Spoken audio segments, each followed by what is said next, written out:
Hello, everyone. This is Revolution and GTA, and I'm Stefan Bertram, and this is Philosophy for the People with Ben Burgis. Please do tell me if I'm looking too orange or just about the right amount of orange, because I've been playing with my camera settings, which I've just learned exist.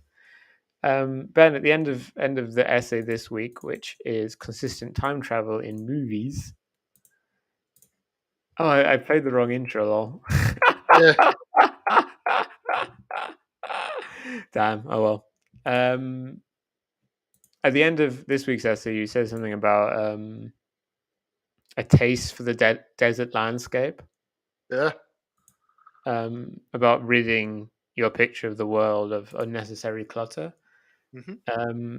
And that really reminded me of the closest thing I've ever had to a religious experience, which is when I stopped believing in God. Yeah. I read something by Derren Brown, the English magician, where he basically pointed out that, like, well, there's not really any obvious evidence for God, is there? And I was like, oh, there's not really, is there? And then stopped believing in God on the spot as an 11-year-old. Wow. Sometimes that's all it takes. So, what's the essay about this week, then? Yeah. Sorry, I'm still thinking about adolescent Stefan's instantaneous Yeah, and I really believed in God before then. yeah. It's like the metaphysical equivalent of the most ridiculous thing about the Star Wars movies, which is that characters go from being completely good to becoming completely evil, or vice versa, like on a dime, just instantly. And, you could be, you could be Darth Vader, and it's the, you know, your son almost died, pulls on your heartstrings, for like half a second, be like, I'm good now, right? That's It also happened in Europe's largest shopping mall. Yeah, the Where, best place for religious experiences of all kinds, epiphanies and Satori moments and whatnot. I would get my mother to buy me a book, and then I would walk around the shopping mall as she went shopping like this. I think we were I know probably. she was quite common among our audience. I was going to say, I think we were probably relatively similar 11-year-olds. Yeah, well, something else that I was into when I was 11 that I thought about while I was writing this was Back to the Future. I remember that the second Back to the Future movie came out when I was 9. It would have been in 1989. And I remember being very excited about being taken to the theater to see it. And I also talk in the essay about going to about watching at that point what had been for the first time in many years. Watching the first Back to the Future movie again in my late 20s as a philosophy graduate student, watching it with other graduate students. I was probably pretty high. I don't really remember. And I being like really intensely struck by the nonsensicalness of how this universe worked. That what really hit me was that Michael J. Fox's character, Marty McFly, in the movie has this family photo. He's standing with his brother and his sister, who more or less disappear from the franchise after this. Not totally, but and and every time he does something in the past that drives his parents further apart, the family photo starts to fade away. And then every time he did, at one point, his own hand starts to fade away, but mostly it's just the photo. And every time he does something that indicates some very squishy metaphysics. Well, this is what I really wanted to know at the time. I remember when I was watching this again in my 20s, which was, hold up. There's a moment where he takes out the photo and he's messed things up so badly in 1955, that it's, brought his parents further apart, all this, that the photo is so faded out that only about like the left half of his brother is still there. And I really wanted to know, okay, So let's say he hops back in the DeLorean right there and then, and there's an issue with the power and whatever. I've seen the movie, but he solves the transportation issue somehow. He he gets back in the DeLorean right there and then, stops interfering in the past at that exact moment. Then he comes back to 1985, and half of his brother is waiting for him. I'm so curious about how the rules work here. Um, and look, I still love Back to the Future. Remember watching it a few years after that time, with my then wife, and we were, watching it then, I think through less grad student-y eyes. She hadn't seen it, and which appalled me. And it's like, all right, this is an important gap. Everybody needs to watch Back to the Future. Um, you know, I think the sort of dreamy fairy tale logic of the whole thing worked for me a little bit better the second time. Well, not second time around. It's like the 20th time around, but second time Right. around as an adult. Various And times at Christmas on whatever the American equivalent to BBC Three is. yeah, exactly.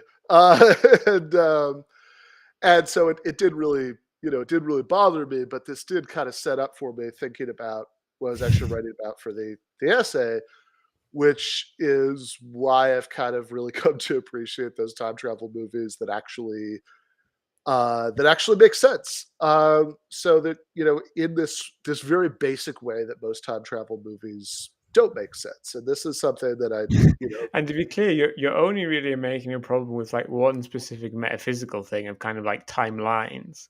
The yeah, fact that it's all completely physically impossible doesn't even get mentioned. yeah. I mean, it might be. It certainly seems like something that's impossible in the sense. Well, it sort of gets mentioned at the very top, like. Um, but yeah, I mean, whether there's any way that it would be physically possible is an interesting question. It's certainly, if you think about, kind of three levels of impossibility. There's logical impossibility, which is the most impossible that anything could be. Like I teaching in-person classes, I would always do this thing where we're talking about this, where I'd ask for a volunteer to come draw something on the board, and then I would tell them to draw a round square. And sometimes they would sort of gamely draw something that was sort of roundish and sort of squarish. And sometimes they just stand there and be like, well, I can't do that. And, it's all right. Well, we're not going to judge you too harshly for your failure to do this, because it would be logically impossible to draw something that was both literally round and literally a square, right? That's You logically know, impossible. the guy that invented the many worlds interpretation of quantum Mm. mechanics, he did that as a grad student, and it was because his grad advisor had told him to quantize gravity, something that we still haven't done. Ugh. But I just like the idea of him being assigned a completely impossible task, but failing, but still coming up with one of the most important kind of theoretical Right. innovations of the mid 20th century in physics. Yeah, as far as I know, none of those losers ever did anything that impressive, but with their failed They didn't even assignment. square the circle, the morons. Exactly. So that's, the most impossible, and then physically impossible, like, accelerated faster than the speed of light, um, is, middle impossible, and then a hardly impossible at all. But while we're still talking about, metaphysically impossible kind of impossibility, is with, the kind of impossibility that you would say, if I claimed to have in my backyard a spaceship that, I wasn't going to say it could accelerate faster than the speed of light, but it could travel at like 99.9% of the speed of light, you would say that's impossible. Meaning not that it would violate any laws of physics or anything, but just that, it would be impossible given current technology or something like that. It would be impossible in the I mean, sense of it is I kind of couldn't funny. have it because nobody's figured out how to do it. Yeah, it is kind of funny that lots of time fuckery is completely possible in our universe, and kind of time fuckery that conventionally seems like people can't. Like the idea of what do you call it, the twin paradox, which isn't a paradox, is this kind of fact about the universe we Yeah, live in. just a weird fact. Yeah. Like basically, if a twin accelerates off at 0.9 c to an arbitrary point far away, then comes back at the same speed, they'll be a very different age then they're twin on Earth and they come back. So there is lots of weird time stuff in the universe, and maybe there's even closed timeline curves where you can basically go on a space time path and end up back where you started.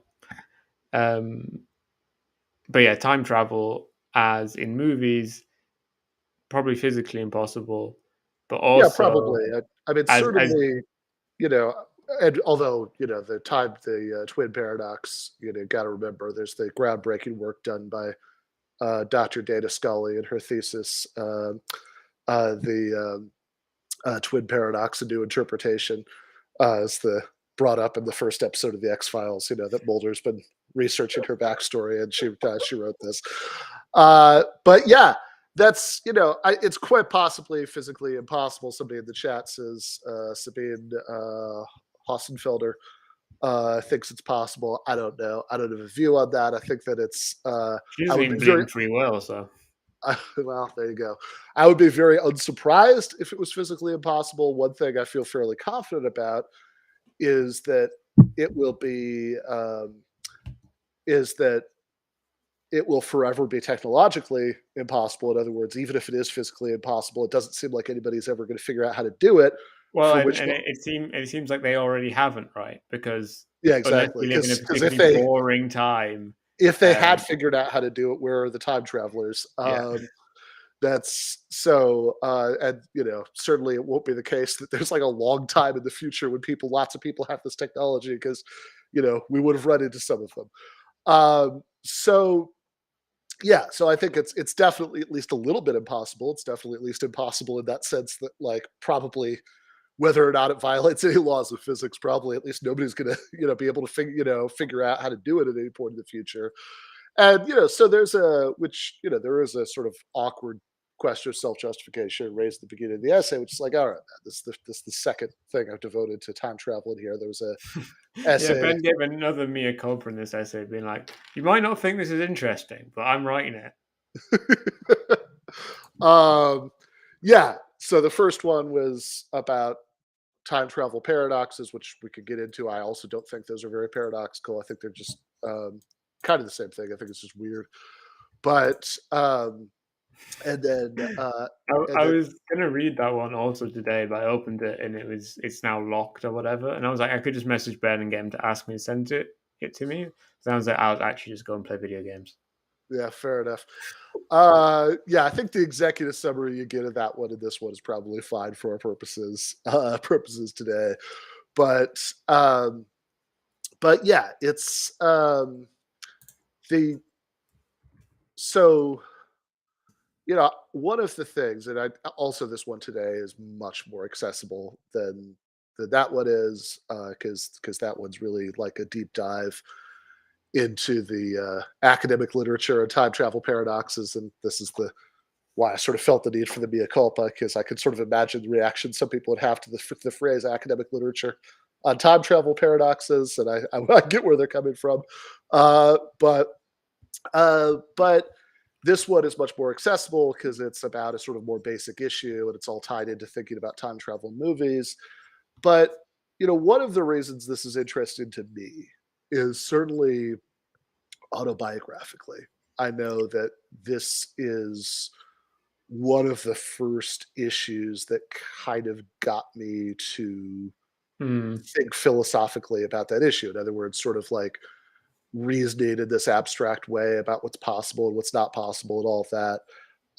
And I suspect that I'm not alone in that, right? In other words, that it's like there are probably lots of people who, like me, had thought about this particular sort of philosophical puzzle. It's okay. Can you change the past? Does that even make sense? Before they knew who, I don't know, Descartes or Hegel or whoever was, or certainly had ever set foot in a college philosophy class, or if you're the kind of weird rich kid who has a high school philosophy class before they ever set foot in that, they just because, just for the very simple reason that this is, unlike most of the other things we've been talking about here, this is a puzzling conceptual issue that comes up in the plots of lots of movies. And your basic point is to say there isn't some special magical reason that if you managed to travel back in time, you couldn't have killed Hitler. rather just we already know that you didn't. I Yeah, mean, exactly. unless you did it on like May 4th, 1945, in which case you're a bit of a fucking idiot. Yeah, that's the in the earlier essay, I actually drew out this whole scenario whereby somebody could have actually killed Hitler. It's just that Right. they kept being foiled, and they only finally succeeded in the bunker Right. at the bitter end, which you know. So you could in that sense, but that's not what most people mean when they say, "Could you go back and kill Hitler?" Similarly, you could go back and kill your grandfather whenever he actually died. You just didn't realize that what he died of was you. Um, but again, that's not what people mean. They mean, could you have killed your grandfather before he becomes your grandfather?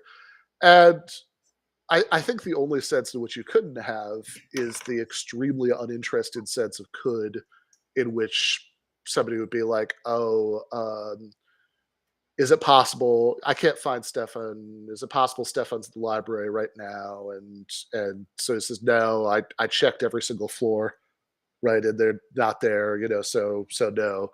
That's like can't, in the sense of it's like incompatible with some stuff that we know about the situation, but there's no deeper level of can't that's like metaphysical in which you can't. So An people who angel isn't going to reach down and stop you. yeah, exactly. There's no angel of history that's gonna say, prevent paradoxes, by The world stopping you. spirit isn't going to stop you. Yeah, exactly. That it's just so one way. Something I said in the earlier essay, way of thinking about this is, uh, here's like a non-time travel example. Imagine that somewhere in an attic in Berlin, you found this old film reel of that actually caught on film an attempt to assassinate Hitler in 1932 or whatever. And so in the reel, you can see the guy, setting up on the grassy knoll, near where Hitler is speaking, and he's, setting up his rifle and aiming and all that stuff. And then the film cuts out, probably just because it's been poorly preserved in an attic for all these decades, and you don't know what happened. Now, assuming that you think this is authentic footage, you don't think this is staged, um, you would be a priori certain that this attempt was not successful.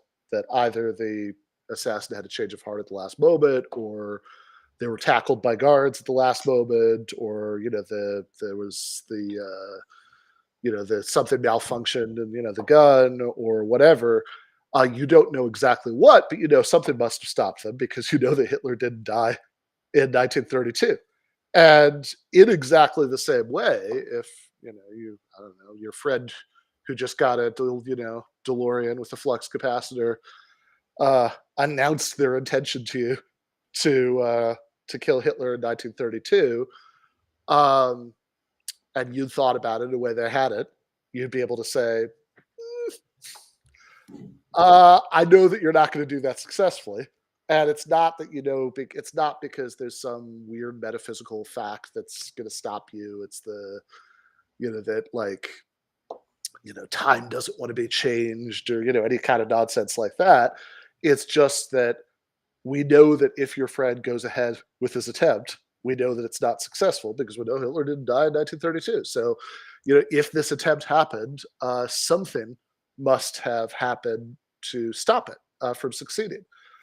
Just whatever mundane thing would ever stop somebody from doing that. So, I think, in that earlier essay, a lot of this was sort of that kind of deep dive into the academic articles people have written about this, got into a lot about, okay, different kinds of possibility and necessity and these sort of more esoteric things. But I think thinking about it a little bit more, what I sort of realized is, eh, uh, that's not really the main problem, like the main reason that so many people don't see this point. The main reason that so many people don't see this point is that they're in the grips of what the Australian philosopher Nicholas J.J. Smith calls the second time around fallacy, which is the conceptual mistake that you make when you're thinking about time travel, when you're imagining that there are essentially two drafts of 1932. There's the rough draft that doesn't have the time traveler in it, and then there's the revised draft that starts when the time traveler gets there. But that doesn't really work. That doesn't actually make sense. I mean, it's probably also linked to people have mixed ideas, like intuitions about free will, some of which are compatibilist, but some of which are incompatibilist to Mm-hmm. libertarian. And I imagine it also connects to that. Yeah, no, I think it does tie into it. I mean, I would argue that even libertarian free will uh, is Oh yeah, not like really. actually worked out libertarian free will wouldn't, but like kind Yeah, of instinctive, yeah, yeah, intuitional yeah, yeah, one might. exactly. I think a lot of people actually, at least some of their instincts about this stuff, and I agree with you that like I think most people have very mixed impulses on this. That like a lot of the way in a day to day way, a lot of the way that they think about free will and responsibility actually is compatibilist. Um, but I think sometimes, especially when they're thinking about more abstract issues, people will have these super duper incompatibilist intuitions, and actually, sort of the more like I actually think a lot of those super incompatibilist intuitions go way beyond what any like philosophical theory of libertarian free will Right. would demand, right? That it's not just that because the I mean, philosoph you get questions on art such as philosophy, which is like, if free will is true, why can't I fly? yeah, that's true, sure, yeah, uh, but like I also think as far as time that even though sorry, all right, even though the uh like what philosophers who advocate libertarian theories of free will, what they're really thinking of is um, these issues about causation. That the cause can't exactly the cause can't be something that's like outside of you or goes back before you. That you have to be originating your action in the right way, and that the sequence of cause and effect leading up to your action can't preclude you from doing something that you don't do. Those issues about causation, I think, are really what are making libertarian philosophers tick. But I think a lot of ordinary people who have super libertarian intuitions will actually have it in ways that aren't really about causation at all. So, like, two non-time travel examples. Well, I mean, like, probably the main non-time travel example of that is people will worry, how could I have free will if God knows what I'm going to do before I do it? And honestly, if you think about it, like it's not obvious at all what the issue is with even libertarian free will and God knowing what you're going to do, or for that matter, just somebody with a crystal ball knowing what you're going to do. Yeah, I mean, definitely if you're like at all physicalist, right? Because the universe where there's like a free from time, alienated God who lives outside the universe and knows what's going to happen in the universe, and the situation where he doesn't exist, every atom in those two universes can be exactly the same, right? Yeah, I mean, So like, it seems unclear what cause there could be for freedom not existing. yeah, exactly. So, like, it could be that you have. I think this is the same thing you just said. I just want to make sure um, that, like, you could have world A and world B, and world A and world B, they have identical time slices from the Big Bang up until um, dinner time tonight. And in world A, I get Mexican food tonight, and in world B, I get Chinese food tonight.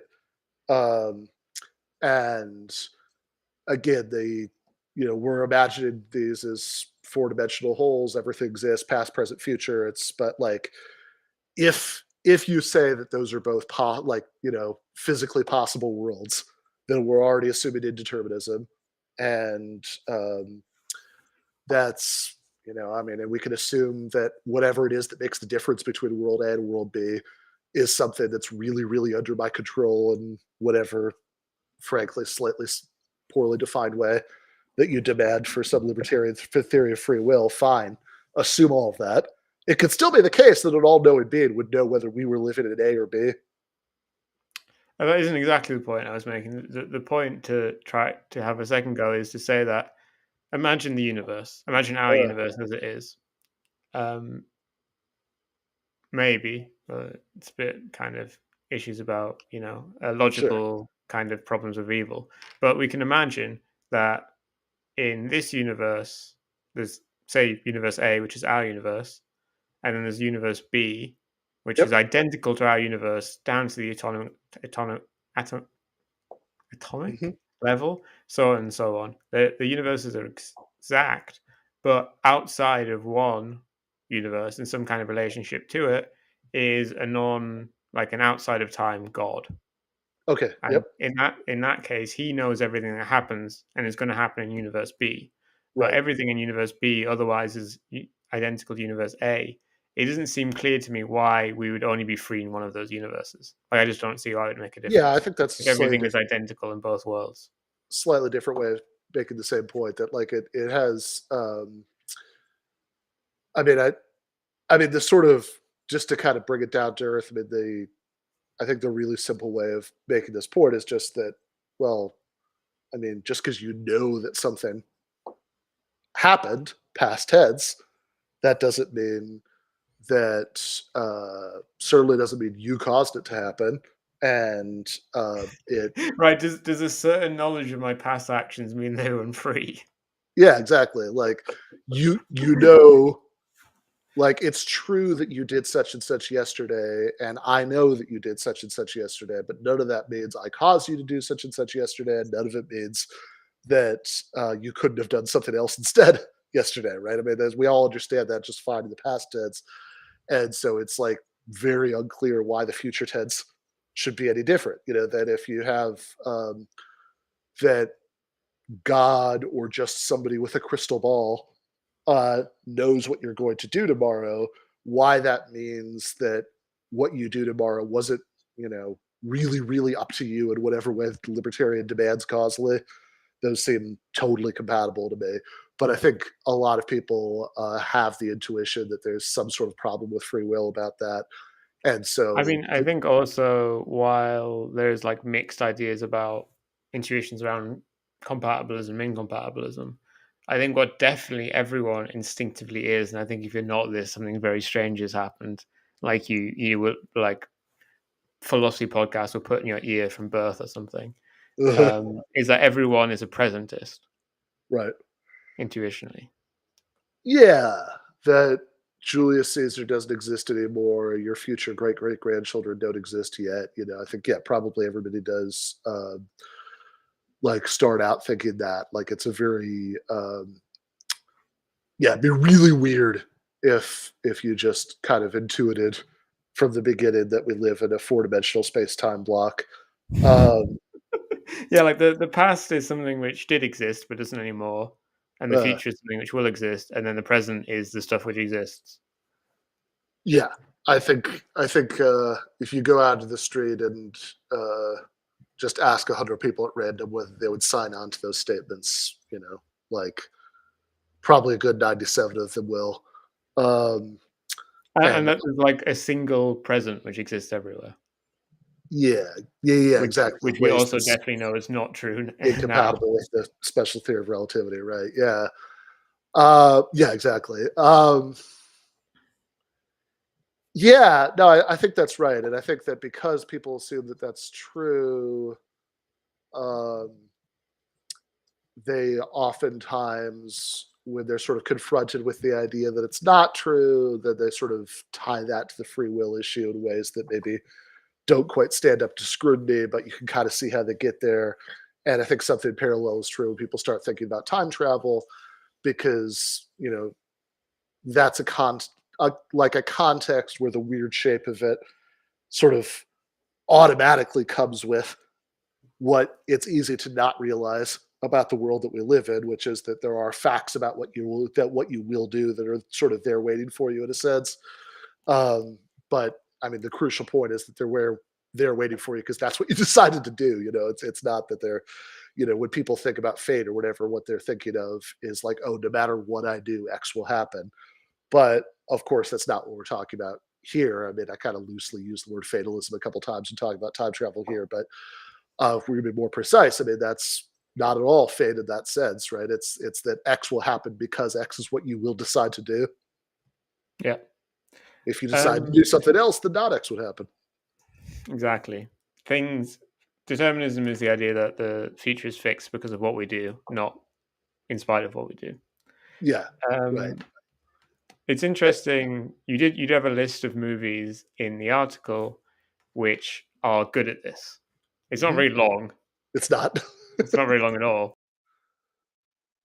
Oh no, Stefan disappeared into the past just as he was about to list off. There we go. Weird. Well, it's good you said something. I would have just because I clicked on the other tab to paste your article in again. Oh, I would have just kept blabbering on if you hadn't said something. yeah, Um, yeah. So I in the article, right? I mentioned some. Well, I spent a lot of time on one movie that I think it gets this oh right. fucking! I've linked the wrong thing. I just linked your fucking Substack generally instead of the fucking thing. Well, people Anyway, go go there, on. they'll see the article right at the top. The that which is the Terminator, the first one, and but yeah, then there's like a list of other ones that I can think of that also do it, and I'm sure, I think a good one is the Harry Potter example, yeah, which is also kind of funny because J.K. Rowling is not known for someone who writes kind of tight plots where if you really think about them, all the elements make sense. That's famously not what she does. But in this case, she actually did. yeah. In Harry Potter and the Prisoner of Azkaban is the movie of that is on the list, which seems funny to say, but it actually there is a small but crucial time travel subplot that actually is internally consistent time travel, and it's a Terminator style causal loop that the stuff that happens later causes the stuff that happens earlier, and all of that and stuff. and quite kind of artfully foreshadowed throughout the book in a way you don't notice when you're 12, but might now that kind of Hermione is somehow attending like more classes than there are hours for. Yeah, exactly, and yeah, it's just like a kind of a goofy thing that doesn't make sense, but everybody's like, "Oh, don't worry about it." Oh, the It's nerd girl's doing the impossible. Wow. yeah, No, actually, exactly. it's time travel. Yes, and yeah, when you hear it, it makes sense, and yeah, as you say, it's actually very artfully done in the book, and faithfully reproduced in the movie. Uh, first Terminator movie is definitely on that list. There's a movie not a lot of people saw called Predestination, which is based on a Robert Heinlein story called All You Zombies. There's 12 Monkeys. And then the one that sounds funniest to say, but think about it, is the Bill and Ted movies actually have internally consistent time travel. And I'm probably, I think since I wrote this, one example of a movie that I've seen that should be on the list but is not was suggested to me, which is that my brother pointed out, Time Crimes. I think it's a Spanish movie from 2007. Also goes on Time there. crimes. Great concept. But yeah, other than that, I mean, like I said, I mean, I'm sure there's stuff I haven't seen. I'm sure there are ones that are that I have seen, besides Time Crimes that I'm just not thinking to put on the list. But it is a fairly short list. I mean, the vast majority of movies that involve time travel are not like this. It's interesting time travel. I don't know if this is true. I was just trying to check it a little bit now, but it's one of those things which at least are attributed, which seem, time travel as an idea now seems like almost like just another thing you can have in a toolbox. Like you do need to change the story quite a bit for it, but it's not like there's plenty of time travel movies, right? And there's plenty of time travel books and so on. And some of them, like Harry Potter, just use it as kind of a side plot.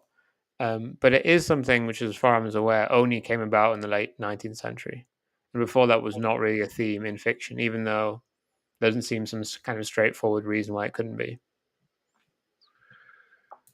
Yeah.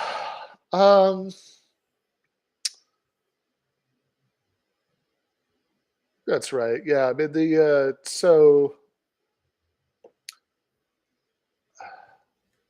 I mean, I guess obviously it's not on the consistent time travel list, but I mean, there's like, I don't know, there's like the Avengers, there's time travel in there, quite prominently. There's like, so you do movies where supernatural or science fictiony stuff is happening. It's definitely gotten to a point where it's not like wildly uncommon to throw Yeah, I that mean in there that's somewhere. very interesting. The stuff with kind of the Marvel universe, which is in the last few years completely mainstreamed the idea of like dimensions, of kind of like similar but distinct physical worlds which can be traveled between. Yeah, I'm trying to think. I mean, like, is that? I mean, Marvel's certainly taken advantage of that like crazy. Uh, Trying to think how much I mean, they. I think it came out of comic books wanting to constantly have the same cast of like 20 people fighting each other, but getting to a bit to the point of, well, surely one of them needs to kill the other. Then you could have somebody from an alternate dimension. Yeah, I mean, I'm just thinking like, certainly some kind of. I mean, multiverse stories have gotten like really common. Like just in the last couple of years, especially. Actually, it feels like there's a. I mean, you think okay, in Marvel, there's actually one of the few Marvel cinematic universe movies that I actually like, Doctor Strange and the Multiverse of Madness, which is you can it's like, yeah, it's a Marvel movie that it's made by the same guy as the Evil Dead that shows, and there's and then outside of that, I mean, there's like Everything Everywhere All at Once. Obviously, like I feel like there have been like several sort of big Hollywood movies with multiverses in them recently. There's actually something I'm doing a panel on it. Hey, next month. The Really? What are you It doing? is actually, yeah. What are you doing a panel on? Yeah, so it's so on let's see. Sunday, May 28th, I believe. Let me just pull up the description. Um, yeah, here we go. The best and worst of all possible worlds. Um, it's going to be with Paul Horwich, uh, who's philosopher of physics, and and a theoretical physics physicist, Tasneem Zera Hussein, um, and then me. Damn, real shit. The description is judging by the success of many novels and Hollywood films, we are attracted to the idea of multiple or alternate realities. It's not just in fiction and philosophy. Possible worlds theorists argue for a vast number of parallel worlds, some marginally different from ours, all of which are held to be real. But an increasing number of critics argue this is an extravagant fantasy that contend not only is there no evidence for such alternate possible worlds, but they're not even thinkable from our world. For we could make no sense of a universe outside of the universe. Should we see talk of alternate possible worlds as fundamentally misguided? Are they the metaphysical consequence of wanting to hold on to a realist account of language and make sense of modal logic? Well, instead, we should be adopting a radically different approach, or could we use other worlds to give us a better account of our own world and cast light on the deep puzzles of language and reality? And then there's a paragraph about what an eminent maverick everybody is, because that's how Hey Copy works. I was going to say that the description there feels scarily sloppy, because it seems to conflate at least two of the big three ways that people talk about kind of multiverses. One, which I don't think was really in there, is the idea that there might be other like physical universes in our kind of spatial dimension. Mm-hmm. As in the sense that, you know, the universe, we can imagine our universe is kind of like an expanding sphere, and there Yeah. might be very, very, very, very far away other expanding spheres. Okay. Yep. And then there's the many world interpretation of quantum mechanics, which basically tries to take what the Schrodinger equation says, which is basically that, you know, a photon isn't in one place, it's in all these different places. The many worlds interpretation, instead of trying to slice off all those other possibilities like other models do, just says all these possibilities do actually happen, they just happen in different worlds. And then the possible worlds of philosophy, Right. which are just kind of, you know, the worlds of semantic imagination or whatever, which no Yeah. one apart from David Lewis, and maybe not even David Lewis, said were real. Well, definitely David Lewis. There's so yeah, in Lewis's view, which is But even I think Lewis is like they're real but not actual. right, but I think if you look at what he means by actual, I think he's pretty clear that actual on his way of He's like here. yeah, exactly. It's like It's like a actual pronoun is basically. exactly actual is an indexical like here or now. You know, here means the part of space I'm in. Now means the part of time I'm in. Actual means the universe that we're in. But he does go on and on about how they're just as physically real as as our universe, and supposedly there's no like yeah, I mean, it's inspired I think by Lewis thinking about the multiple worlds interpretation of quantum mechanics, but it's very different because it's this is these are supposed to be completely causally unrelated Right. 'Cause to well, and the other thing with many worlds is there might be like an infinite number of the many worlds and many worlds, or there might just be a lot of them, like an insanely large finite number. We don't really know. Well, it might not even be true. But regardless, that doesn't mean that everything happens in these worlds, because the things that yeah, photons get up to aren't that interesting. Photons are pretty boring, even if kind of they have right. an infinite degree of freedom. They don't end up doing much. Um, so even in the infinite many worlds, not all the stuff that happens, or even close to all the stuff that happens in all the possible worlds, happens. Yeah, no, exactly. So in because the point of the Lewis one is essentially to make sense of talk of possibility and necessity and all of that stuff. That well, what it means to say that something that didn't happen possibly happened is that there is there is a real spatiotemporal universe that's I'm trying to be careful here, not use phrases like out there because these are It's not out there, even if you go it's really, not really out far. there. It's not spatial. It's not causally related to ours in any way. Um, but there is the spatiotemporally real universe in which it happened. Say that something's necessary is to say that it happened in all of the other universes, um, etc.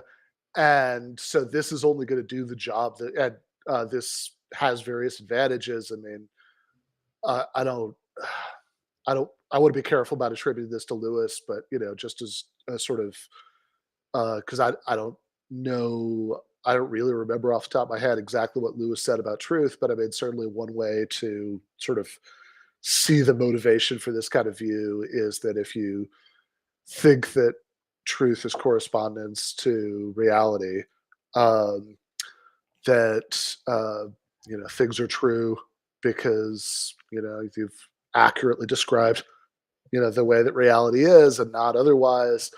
uh, then well, okay, how about counterfactual statements? If I say, I don't know, you know if Adolf Hitler had died in World War One, then the Third Reich never would have happened. uh, well, it doesn't. it feels like that's going to be either true or false. That we can. Right. I mean, the concern, if anyone's wondering why there's a whole idea of possible worlds at all, is that if there isn't some kind of system of possible worlds, if we live in the only world, the only possible world, then the kind of pragmatics of normal human conversation, a large part of them stops making sense. Like if you say, if it was going to rain while I was walking to the shops, I would have got wet. If this is the only possible world, then that's false. And obviously, Yeah, that's a really or at weird least thing it's to really say. unclear how we go about deciding whether it's true or false, because it doesn't seem like well, Yeah, maybe it's nonsense. yeah, it's either false or nonsense, because it seems like we're uh, one thing that it's not is an accurate description of the world, if this is the only one. Uh, I don't know if we're being slandered here or what the motivation for this comment is at all, but I really like the idea that possible worlds are neoliberal.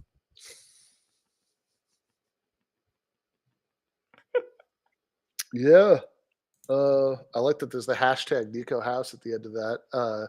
I don't believe Nico's actually said in that chat. I guess this is just like, just so you know, I'm a Nico House guy. Uh, yeah, awesome. I brought up all this stuff about possible worlds because I was going to say that if you did travel back in time and you did kill Hitler, you would at that uh, point realize you're not in your possible world that you started off in. yeah, exactly. Well, so this is why circling back. Yeah, and just real quickly, just to make sure everybody gets the idea, they have Lewis's idea is that a counterfactual conditional, like, um, you know, if it rained while I was on the way to the shop, I would be wet right now. That's true as long as what he calls the closest possible worlds where the antecedent is true. The closest possible worlds where it rained while I was on my way to the shops are also worlds where I'm wet right now.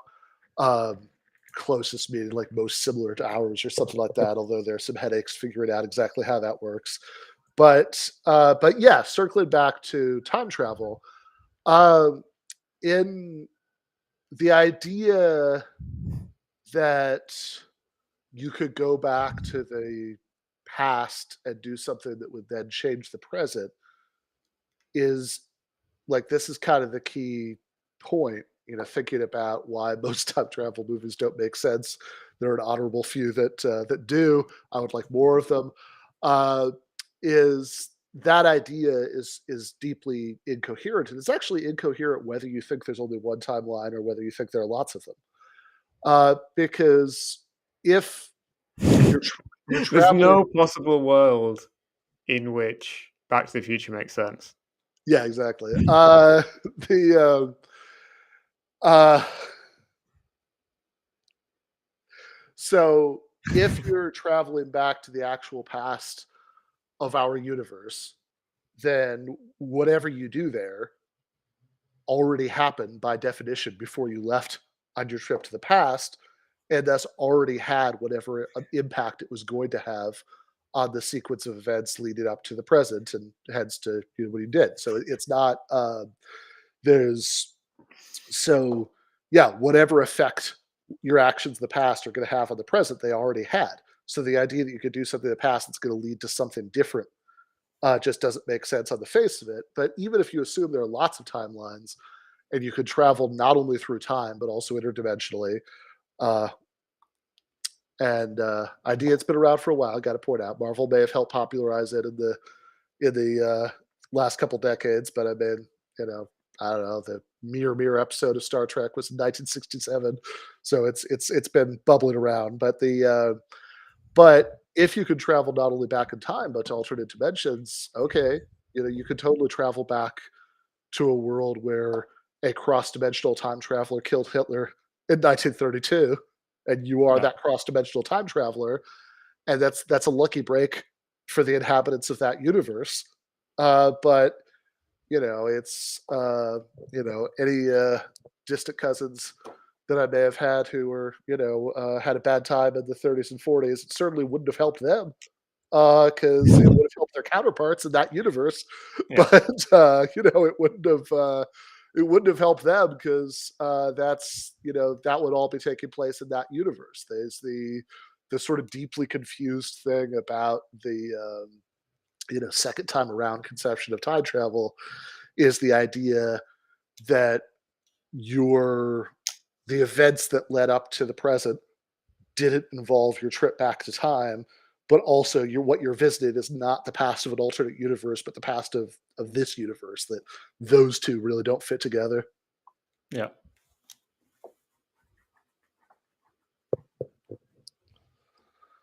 I had something to say, but I forgot. But I was also holding in two things for the end, Sure, go for it. which were about drugs and Nick Land, Yeah, which sounds are fun. interrelated concepts. People have been talking a My, lot. my curiosity is piqued. People in the chat have been talking a lot about drugs throughout the whole episode, for the apparent effects they can have on your perception of time. And one, I used to take this dissociative drug, which was similar to ketamine, Okay. but much kind of cleaner and less confusing. So it was like a kind of clear-headed experience of disassociation from your I was just body. thinking, literally yesterday, I was texting with her friend Jason Miles, not about you, but about somebody else, and they and Jason said they seem like the kind of person who's done all the drugs, the ones that you and I have never heard of. I did do all of the drugs, but I finished about 6 years ago, so Fair enough. I completed them all. You you crossed the last one off your list. It's like, well, hell, I might as well be sober now. No, I just joined the army. Sure. But the point is, taking that drug, as well as having a dissociative effect on the body, is that it had a massive slowing down effect on your subjective experience of time. And not in the sense of becoming like a brain genius. Also, your brain was running very slowly.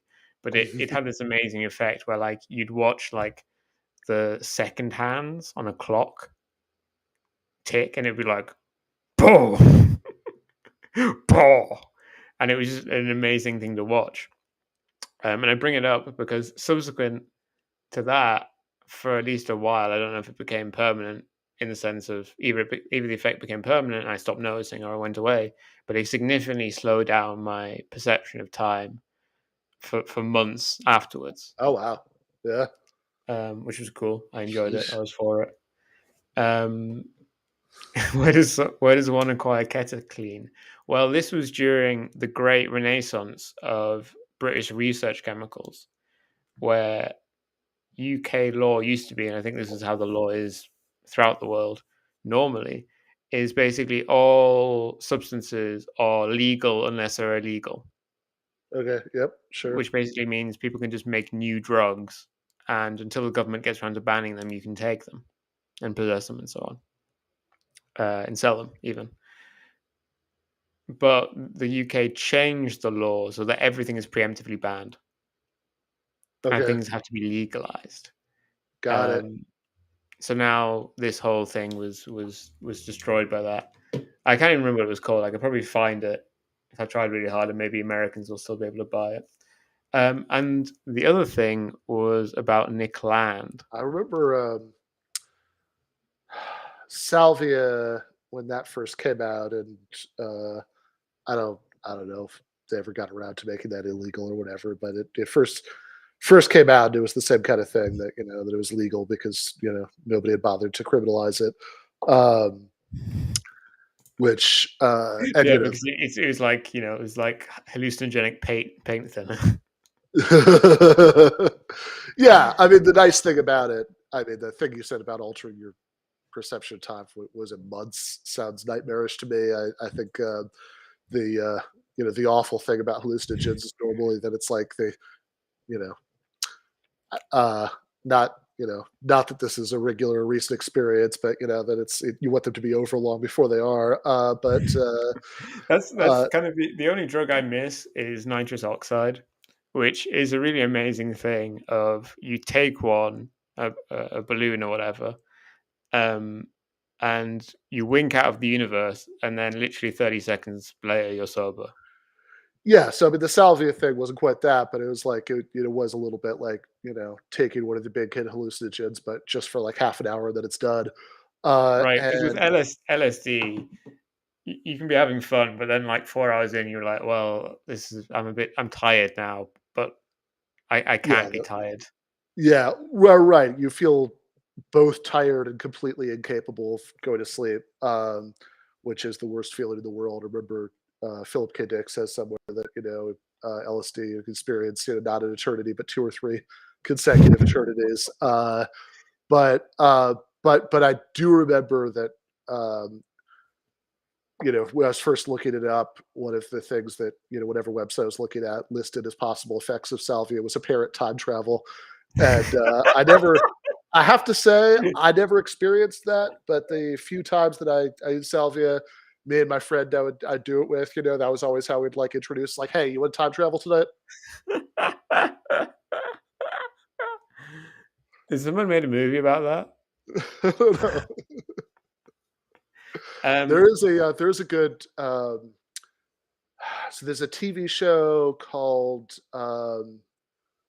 Man Seeking Woman. It's like this sort of surreal, kind of lots of literalized metaphors, sort of TV show about dating and heartbreak and stuff like that. But they have like in the first episode, mild spoiler, the main character is going to a party and his ex girlfriend is there with her new boyfriend who's literally Hitler. It's like, how can you date Hitler? It's like, oh, okay, you're just jealous, no, but he's literally Hitler. And I remember there was an episode of Man Seeking Woman where there was they time travel because there's some like uh, time travel pills that are just being sold at a drugstore. Effects may vary. Yeah, exactly. Um, the other thing was about Nick Land. Yeah, oh, yeah, Dick Land by all means, yes. Nick Land was recently posting about, and it's one of those ones where you sometimes forget how insane Nick Land is, because he alternates from just being racist, which is quite Sure. like it's funny that he believes in kind of like machine gods, infinite intelligence, and so on. But also he's really racist, which is like surely when the machine guns, even if Africans really had 80 IQ, it seems irrelevant in face of the machine gods, right? Who are going to have 1 billion IQ. But anyway, um, the he alternates between kind of being racist, saying stuff about AI, and often the stuff about AI is relatively connected to what's happening. Hmm. Um, But then sometimes you post stuff and you realize you are completely and utterly insane, like insaner than just so absolutely fucking mental. And the thing that triggered this was he was talking about how the basilisk, as in the future AI Hmm. god, edited the King James Bible. Yeah. Yeah, which is written in Awesome. the 17th, which is written in the 17th century. Okay, so the future AI guy could time travel. Well, I think the point about future AI gods is that all that stuff becomes a bit pointless, irrelevant. It just kind of, and I think Nick Land for a while No, I'm just has trying to like literally suss out what he's saying. Like what's the mechanism by which the no, future AI guy. yeah, yeah. The point is Nick Land doesn't, I think, hasn't for a while, and you can see it also in his early writings when he's talking about garbage time running out and stuff like that. It's not really ever believed in like a single unitary causal goes in one direction timeline. Okay, But now, as an insane old man, I think he just doesn't believe in what unidirectional time travel at all. So why can't the basilisk edit the King James Bible? Because time doesn't really exist. sure, why not? It's true. He's not a racist. He's a hyper racist. Yeah, so please be respectful of his self-description. Yeah, honestly, I was never really that interested in reading Nick Land. It just sort of. like my experience of people who peddle uh, edgy intellectual dark enlightenment is that usually there's not much there when you get into it, but Yeah, I mean they I did read the Dark Enlightenment, and it wasn't that interesting. Um, it's just kind of it was basically just Hobbes. all right. Yeah, I mean, just kind of read Hobbes. That's um, probably a better use of your time. But although all this was before I knew about the future Aegon reading the King James Bible, that actually sounds halfway interesting. I sort of want to read that now. Right. Yeah, I mean you've heard of Roko's Basilisk, right? Yeah. Yep. Because that only makes sense if you believe in timeless decision theory, Right. which Kurt, is a I see in the chat. I love Donnie Darko. Honestly, it's one of my all-time favorite movies, but that is not a model of time travel that makes sense. well, it's meant to be hallucinogenic or whatever, right? It's not really Yeah, meant yeah. to. Well, it works in context for exactly that reason. It like the atmosphere. Yeah, I think it works, but it's not. I also think that like if you sit down, as I said in the essay, at the like the Bruce Willis says in Right, you Looper, try to make the with the diagram. straws trying to diagram it all out, then I don't know if it'll pass the test.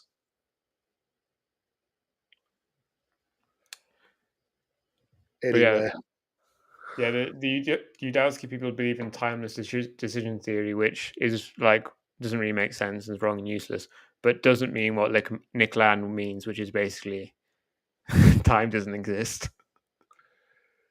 definitely more fun.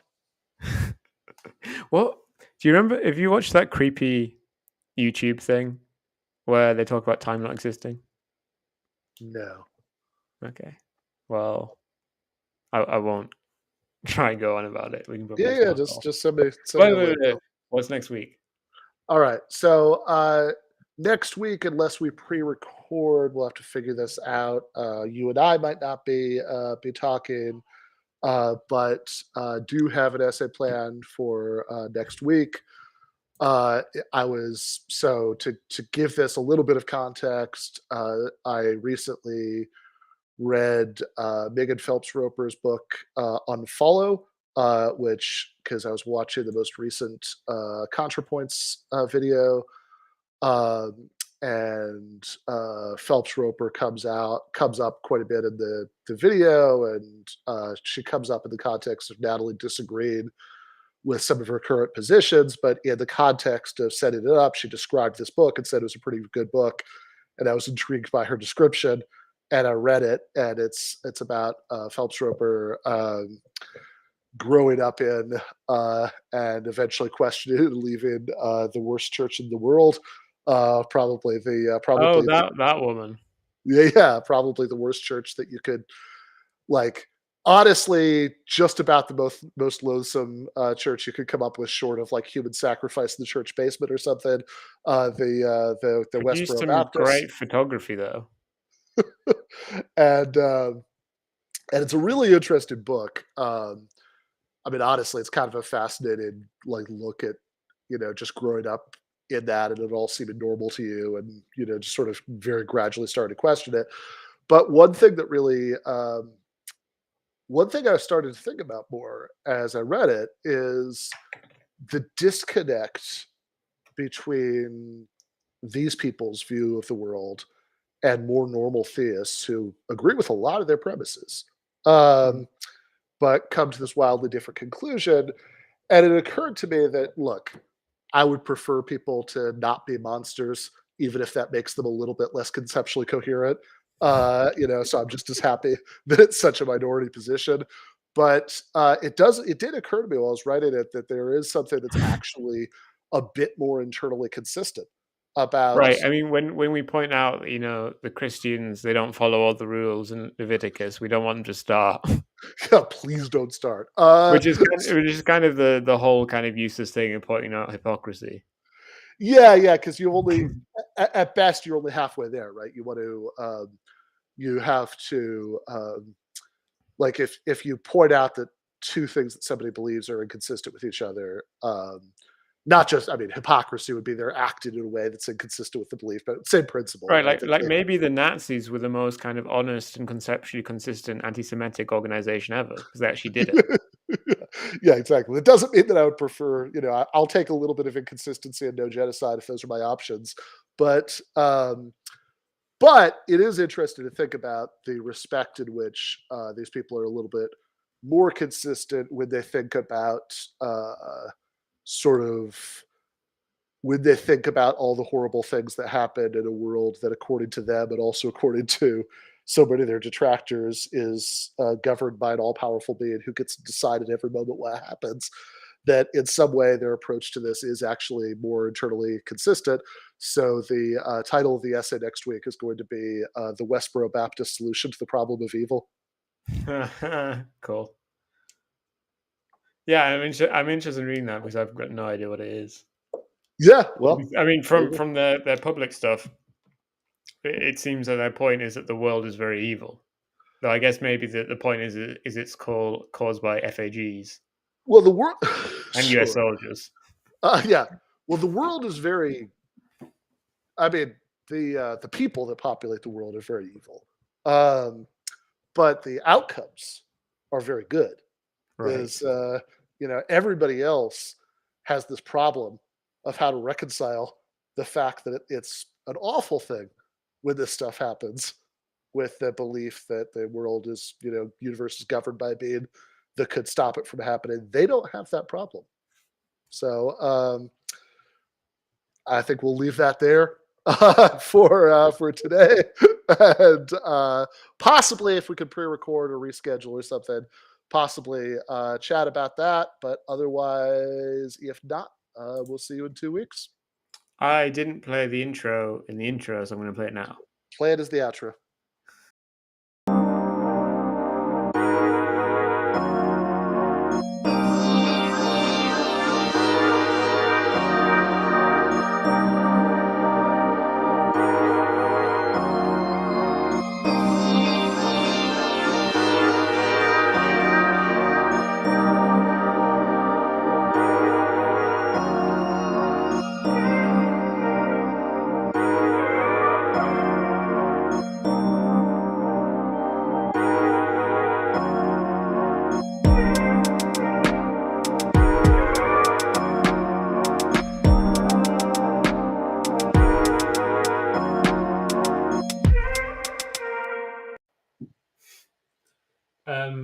Unsurprisingly, that was not our most viewed show.